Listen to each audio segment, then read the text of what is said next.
I have a strange illness. I can only speak the truth. I can't force out even half a lie. Today in history class, the teacher calls on me to read from the textbook, but I can't get a single word out. That's when it hits me. The record of the Battle of Red Cliffs is just wrong. The history teachers frown deep, and I have no choice but to force out the truth. In the Battle of Red Cliffs, Cao never burned a single ship. The history books got it wrong. My classmates burst out laughing. The teacher's face turns livid. The next day, I'm sent to the best hospital in the city. The doctor doesn't believe a word I say. From now on, repeat exactly what I say. Some of what I say will be true. Some false, no problem. Let's begin. Birds fly in the sky.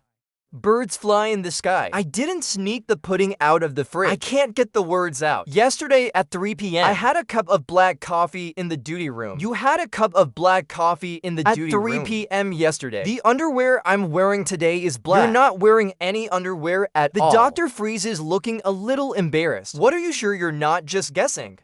I swear it's not a guess. Fine. Let's try the ultimate test. Try to guess this. We just had a car accident. Victim in the badly injured. What happened to him in the end? You don't need to actually know the answer. Just silently run through every possibility in your head. Then try saying each one out loud. I do as he says. He's still alive. I can't get it out. He died despite the resuscitation attempt. I can't get it out. He was transferred to another hospital. Still can't get it out. Every guess feels like a clogged drain. Until an absurd thought surfaces. That patient never existed. Exactly, that patient never existed. Looks like you really do have this truth-only condition. Even when you have no idea about something, you can silently eliminate every wrong answer until you land on the correct one. So is there a cure for this? That's still unclear. You're probably the first case in the world. Ever since my diagnosis, my ordinary high school life has turned completely upside down. The mood in class has been heavy these past few days. A girl in our class has been missing for 3 days now. Everyone I know, you're all worried about Sophie. The police are doing everything they can to investigate. All we can do right now is pray she comes back safely. After saying that she walks over to me, Truman, your grades in Chinese have always been good. Make a sentence right now using the word hope. To express the whole class's wish for Sophie's safe and early return. I open my mouth, my mind racing to form a sentence. I hope Sophie comes back safely. Can't say it. I hope we find Sophie soon. Still can't say it. Finally,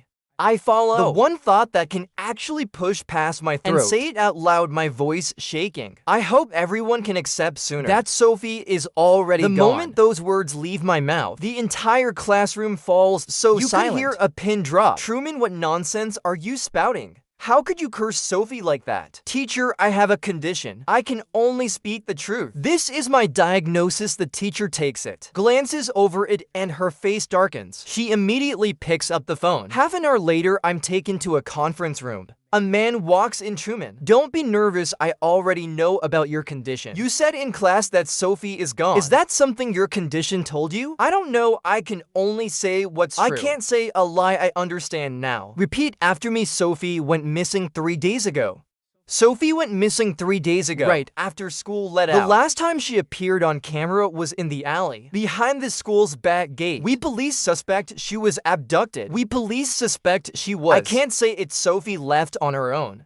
Sophie left on her own. She knows why she left. She knows why she left. Then try saying I know where Sophie is. I can't. I don't know where Sophie is.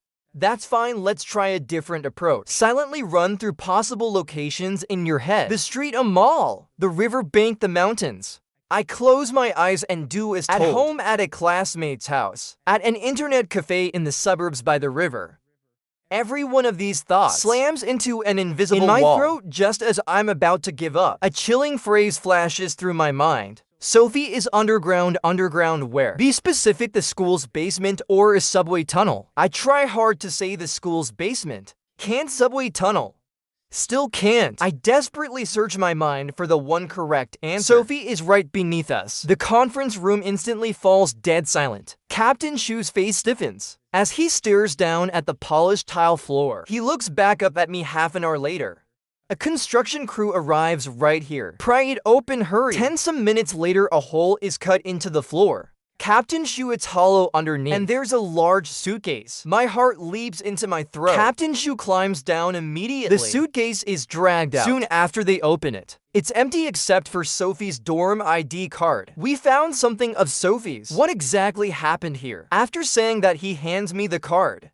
I look at it for only 2 seconds, and an icy bone-deep certainty surges through my body. Like an electric current, the owner of this card no longer seems to exist in this world. The forensic examiner beside me freezes, then stares at me like I'm a lunatic. What exactly happened here? Captain Shu, don't listen to his nonsense. It's just a plastic card. How could you possibly conclude something like that? And saying she doesn't exist in this world, that defies all common sense. It doesn't hold up at all. I can't argue back because I don't understand where this sense of mind comes from. He's not speaking science. He's speaking fact. Send the student ID to forensics immediately. Run the most thorough trace analysis possible. Also, we investigate everyone who had contact with Sophie. The day she disappeared, don't miss a single one. For the next 2 days, I don't go to school. Captain Shu says it's safer for me to stay home until he calls Truman. Come over, there's been a breakthrough in the case. We caught him, I rush over right away. The man caught is a repeat offender with a criminal record named Sam Chong.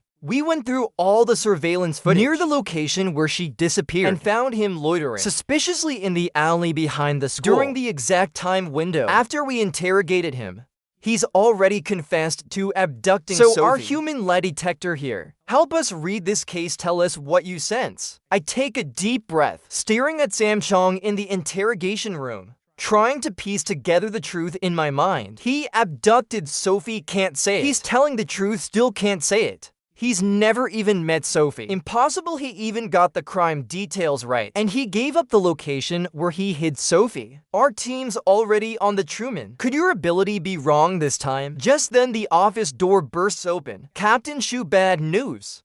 Sam Chong just retracted his confession. It's all fake. I never kidnapped any female student. I don't even know her. Calm down. You confessed just now, and now you're taking it back. Are you playing games with us? I'm telling the truth. Someone paid me a large sum of money and gave me a script, told me to recite it word for word. They said once it's done, they'd pay me more and help me disappear. Officer, I'm begging you. I just took the money and did the job. I don't want to go to prison. Every word out of Sam Chong's mouth lands on Captain Shu's chest like a hammer blow just then. The detective he'd sent out calls in. Captain Shu, this is just an abandoned warehouse that's been empty for years. There's nothing here, nothing but dust. Not a soul inside. The chain of evidence they painstakingly pieced together falls apart in an instant. In the forensics lab, a technician frowns deeply, repeatedly analyzing the call records from Sam Chong's phone. Captain Shu, it's not looking good. The caller's number was routed through at least a dozen virtual servers across different countries, relayed through so many proxies that we can't trace the source at all. And the call used a special voice changer.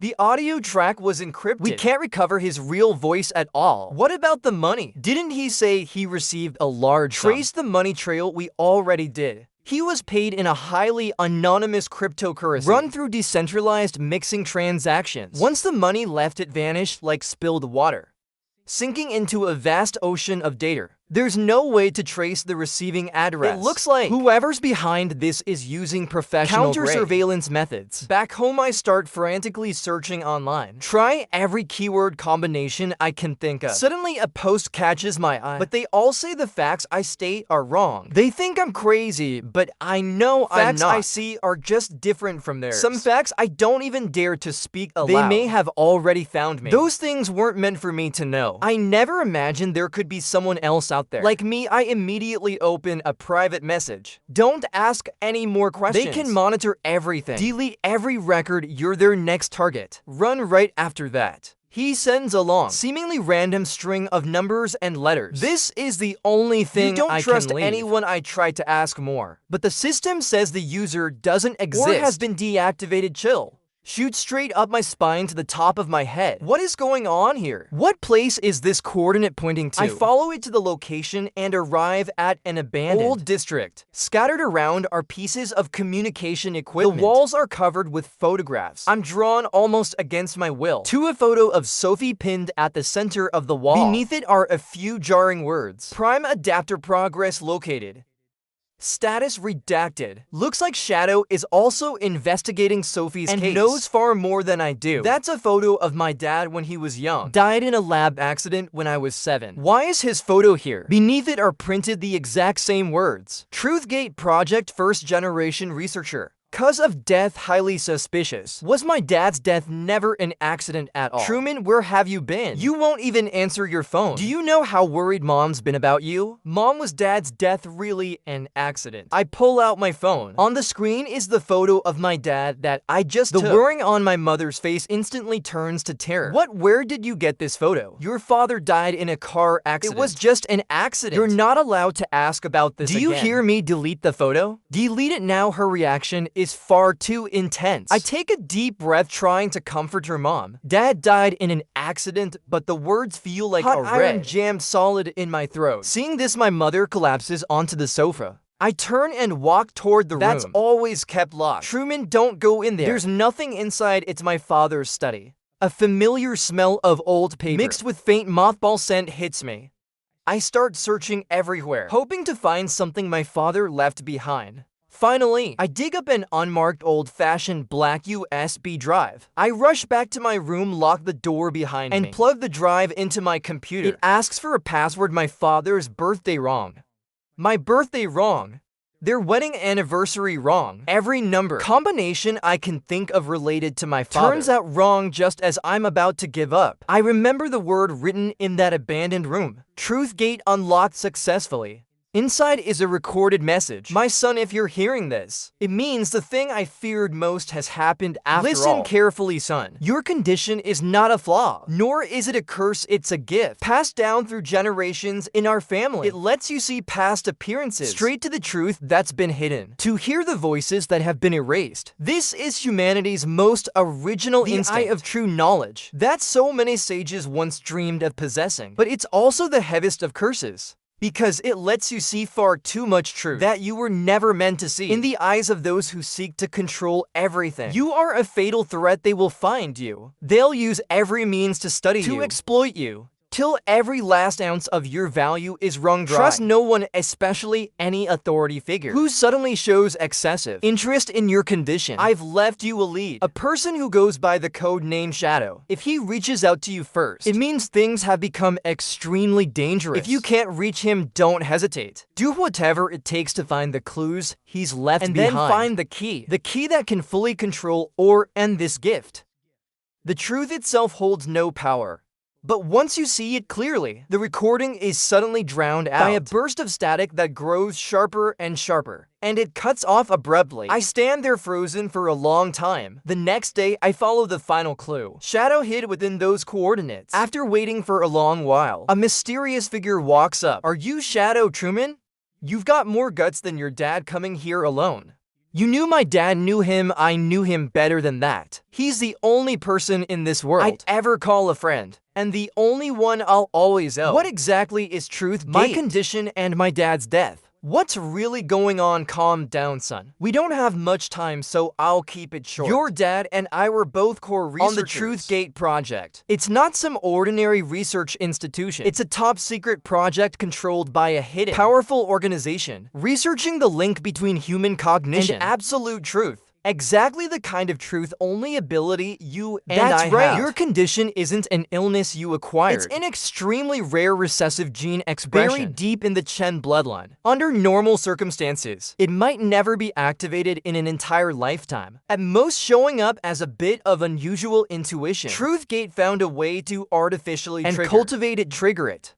Suddenly, all the pieces click together. In my mind, Sophie's disappearance is connected to this. She's a carrier of the gene just like you, but she's more fortunate or perhaps more unfortunate. Hers is a dominant expression. Her ability awakened earlier than yours, and it's more stable. Truthgate didn't take her just for study. They wanted to extract her genetic sequence, to use her genes as a key to activate and control their next target. So that's Sophie's disappearance and that scapegoat. Samchong, all of it was just to lure me in. They're nothing but a bunch of lunatics. A cult of fanatics armed with dangerous technology. They're not satisfied with mere research. They want to weaponize this power. That touches the very nature of truth. Using it for surveillance and interrogation. Even to pursue more horrifying ambitions. Things like the so-called ultimate decoding of consciousness and digital resurrection. Your father was the first to realize their true ambitions. He wanted to destroy the data, escape with the core secrets, and stop this project from sliding into the abyss. But they're here. Run. Truman, get down. Don't raise your head by the time I come to my senses. Captain Shu has already dragged me behind cover. Captain Shu, how are you here? How am I here? I knew you weren't being straight with me. Your face was off the day you left. I had a feeling something was going to happen to you. So I made a small adjustment to your phone. I secretly installed a tracker. If I hadn't been tailing you from a distance the whole time with my team, you and your friend would both be buried in this place today. Team B, take the high ground at 3 o'clock. Team C, flank around, watch for crossfire. The enemy are professional killers. There's a sniper. Civilians take priority. Watching Captain Shu charge out that warning. Trust no one suddenly feels almost laughably absurd. The 6 doors are closing in. Fall back. Soon the gunfire outside stops. Captain Shu's face is dark as iron. Shadow is gone. And he and I have just been set up by that group of shadowy figures turned into wanted fugitives. Captain Shu, I'm sorry. I'm the one who dragged you into this. Your whole career is ruined now. What nonsense are you talking at this point? You and I are comrades. Who've been through hell together. I never expected this group would dare scheme against even the 6 doors. This is a message they just left for us. I didn't want to show you this so soon, but you need to know exactly what we're up against. On the phone screen is an unread text from an unknown number. Your mother has been taken into our custody. To assist with an investigation, we trust you'll cooperate so she doesn't have to worry too much. My mind goes completely blank. This is nothing but a blatant threat. All because of this ability of mine. Truman, look at me. They're doing this to make you panic, to break you down, force you to come out on your own. If you fall apart now, you'll be walking right into their trap. We have no way back now. We have to survive. Find the evidence and tear this whole organization out by the roots. Only then can we save your mom and save ourselves too. Understand? I nodded. I understand. That evening, Captain Shu gets a call from an unknown number. Captain Marcus, Shu, don't be alarmed. I mean, you no harm. Quite the opposite. I'm here to offer you a chance to return to a normal life. The caller addresses him by his full name, clearly knowing far more than what's on the surface. Who exactly are you people? Who we are doesn't matter. What matters is what we can offer you. Captain Shu, you're a good cop. You've cracked plenty of major cases. You have a bright future ahead. You shouldn't throw it all away for some kid with a murky, complicated background, let alone drag your own family down with you. Are you trying to say it's simple? Tomorrow morning at 7 o'clock, warehouse 3 at the abandoned gas plant on the west side of the city. Bring that boy named Truman, and in return, pin the murder of Shadow on a flawless scapegoat. You can go back to work. You might even get commended for your performance. On this case, your family will return to you safely. Otherwise, a soft laugh. I think you know exactly what happens to people who cross us. Shadow is the perfect example. The call ends. Captain Shu is torn. On one side is his career, his reputation, his family. His entire future. On the other side is one innocent boy and a trust too heavy to set aside. Next morning, Captain Shu, what's wrong? Are you going to hand me over? What are you talking about? I already lost my job because of you and became a wanted man. I think of you as a comrade. What do you think of me? You won't hand me over. I'm sorry, Captain Shu. You're still testing me even now then. Not good. They found us. Truman, move. In the end, after running into the woods, surrounded by several men in black, Captain Shu's arm has gone limp and pale from shielding me earlier. These men aren't going for the kill. They must have been ordered to capture us alive. Truman, in a moment, I'll charge in and hold them off. You watch for the gap on the right and run. Don't look back. Do you hear me? Do you hear me? I stare at his back. Shadow is dead. My dad is dead. And now is it Captain Shu's turn. All because of this inexplicable gift of mine. A rage I've never felt before, mixed with a bottomless despair, erupts in my chest like a volcano that's been building forever. No, I can't let anyone else die because of me. Absolutely not. My ability has only ever let me state facts. But what counts as fact? What if the very words I speak right now become themselves facts? A thought so insane it makes even me shake. takes hold of every last shred of my reason. Like a beast breaking free of its cage, I step forward instantly, putting myself between Captain Shu and the attackers. The men in black find my last-ditch defiance. Almost laughable, I ignore them. And close my eyes, I pour every ounce of will, rage, and refusal into my throat, into every word that's about to leave my mouth. I feel my temples pounding. Then I open my eyes. In a voice that even I don't recognize, I say clear as steel, "All of you collapse to the ground right now." The words carry a metallic echo. A few seconds later, the men in black drop to the ground all at once, without a scream, without a struggle. Like puppets, whose strings were all cut at the same instant. I stare blankly at the surreal scene in front of me. I actually did it, but what kind of power is this? Truman, are you alright? I'm fine, Captain Shu. Look at them, I see it. They dropped at the exact same moment, like a switch had been flipped. Truman, what exactly are you? I don't know how to answer. Just then, I remember there's still a card in my pocket. One shadow pressed into my hand before he fell. It's an access card for Genesis Biotech. On the outskirts of the city sits a long, abandoned biology lab 10 years ago. Due to a leak of unknown origin, the entire compound was permanently sealed off. When I first started working, I helped guard the perimeter back then. Shadow must want us to go there soon. We arrive at the place. The surroundings are all crumbling ruins, but the inside is still fairly intact. Just without power, Captain Shu finds a backup generator. After he switches it on, a line of text immediately flashes onto the room screen. Consciousness upload project test subject Sophie Su. Current sync status 87%. Only now do I understand that sense I felt earlier. Of a heart stopping, it was never physical death at all. It was her consciousness being pulled out of her body. They're trying to turn Sophie into nothing but a string of cold data. Sophie? Sophie, can you hear me? It's me, Truman. Sophie's voice answers Truman. Save me the black box, I'm in the black box. It's Sophie, her consciousness is responding to me. Unauthorized entry into the core lab zone detected. Highest level security protocol triggered. Physical lockdown initiated. Data wipe protocol loaded. Countdown 60 seconds, damn it. We walked right into a trap. They knew we'd come from the very start. This was a setup all along, meant to bury us, and every piece of evidence here together. Captain Shu searches desperately for a way out, while I dash into the innermost room and spot the black box immediately. Data White Protocol final confirmation. Countdown 30 seconds, no good. The door is sealed shut. The walls of the entire room are closing in. I suddenly remember the access card Shadow gave me. The moment I swipe it, access granted. I finally burst out only to find several men already waiting outside. And the one leading them turns out to be the doctor who examined me at the hospital. What a delightful turn of events. Dear patient Truman and the ever-dutiful Captain Shu, I really didn't expect the two of you to make it this far and find your way here. Seems I underestimated that Shadow Dr. Lawrence Liu. It's you, why?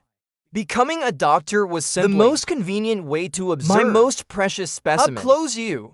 And what you're holding are the most important cornerstone of our project. Future, you should feel honored. Your consciousness will become the starting point for the next stage in the evolution of human cognition, turning a living person's soul into a string of cold data, tearing my entire life and my family apart. All for your laughable idea of evolution. Laughable.